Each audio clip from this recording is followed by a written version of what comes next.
اپنے ایمان کا یہ فیصلہ کرنا ہے کہ ایمان کس کو کہتے ہیں، اور یہ قرآن و حدیث کی روشنی میں ہم نے سمجھنا ہے کہ ایمان کس چیز کا نام ہے۔ کیا خیال ہے کہ اللہ پر ایمان لے آؤ مومن ہو جاؤ گے؟ کیا خیال ہے جنت دوزخ کو ماننے سے بندہ مومن ہو جائے گا؟ کیا خیال ہے قیامت کو تسلیم کرنے سے یوم آخرت پر ایمان لانے سے بندہ مومن ہو جاتا ہے؟ کیا فرشتوں پر اور رسولوں پر اور آسمانی کتب پر ایمان لانے سے مومن ہو سکتا ہے؟ کیا ہم ظاہری کلمہ پڑھ کے زبان سے کلمہ پڑھ کے ہم مومن ہو سکتے ہیں؟ یہ فیصلہ ہم نہیں کریں گے، یہ فیصلہ قرآن سے کراتے ہیں کہ قرآن کیا کہتا ہے۔ یہ فیصلہ قرآن کرتا ہے کہ قرآن نے بتایا ہے کہ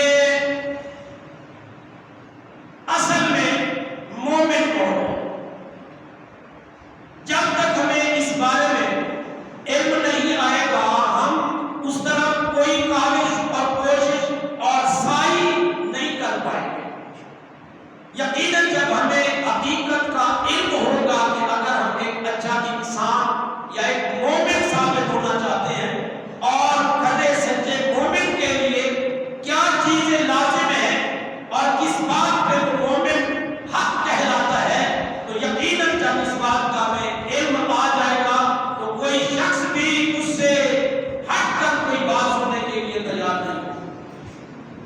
مومن بننے کے لیے مومن کے لیے جو ضروری باتیں ہیں اس پر تو اس کو ایمان لانا ضروری ہوگا، اور جس کو ایمان کے بارے میں پتہ نہیں ہے کہ مومن کس کو کہتے ہیں، وہ چاہے وہ خدا کا انکار کرے وہ کہتا ہے میں مومن ہوں۔ لیکن ایک اصول کے تحت قانون اور اصول قرآن کے تحت ہم اس بات کو سمجھتے ہیں۔ اگر قرآن ہماری اصلاح کے لیے آئے، اللہ کے بندو قرآن کی آیت ہے کل آمن باللہ وبالیوم الآخر، کل آمن باللہ وملائکتہ وکتبہ ورسلہ لا نفرق بین احد من رسلہ۔ یہ قرآن کی آیت ہے، پہلے اس کا ترجمہ سنیں۔ اللہ نے فرمایا ہر شخص کل آمن، جو مومن ہے وہ کیا ہے؟ ہر آدمی ایمان لاتا ہے اللہ پر، اس کے رسولوں پر، اس کے ملائکہ پر اور اس کی کتابوں پر۔ لا نفرق بین احد من رسلہ، وہ رسولوں کے درمیان فرق بھی نہیں کرتا۔ مومن وہ ہوتا ہے جو اللہ پر ایمان لائے اور جو ملائکہ پر ایمان لائے، جو رسولوں پر ایمان لائے اور جو کتابوں پر ایمان لائے، اور ان رسولوں کے درمیان کوئی فرق نہ کرے۔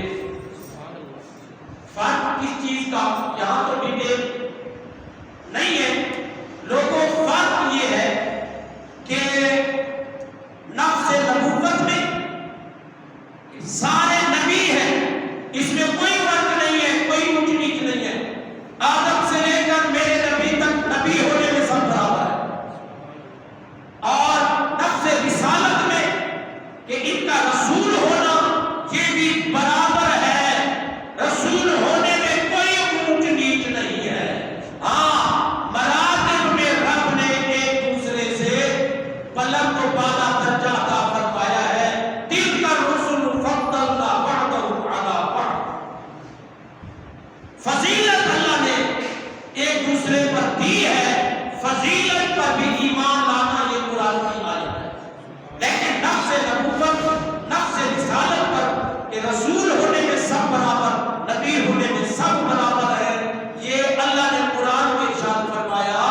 ہر شخص اللہ پر اور ملائکہ پر، رسولوں پر، کتابوں پر ایمان رکھتا ہے اور ان کے درمیان کوئی فرق نہیں کرتا۔ سبحان اللہ، سبحان اللہ۔ اللہ نے ارشاد فرمایا، اللہ نے ارشاد فرمایا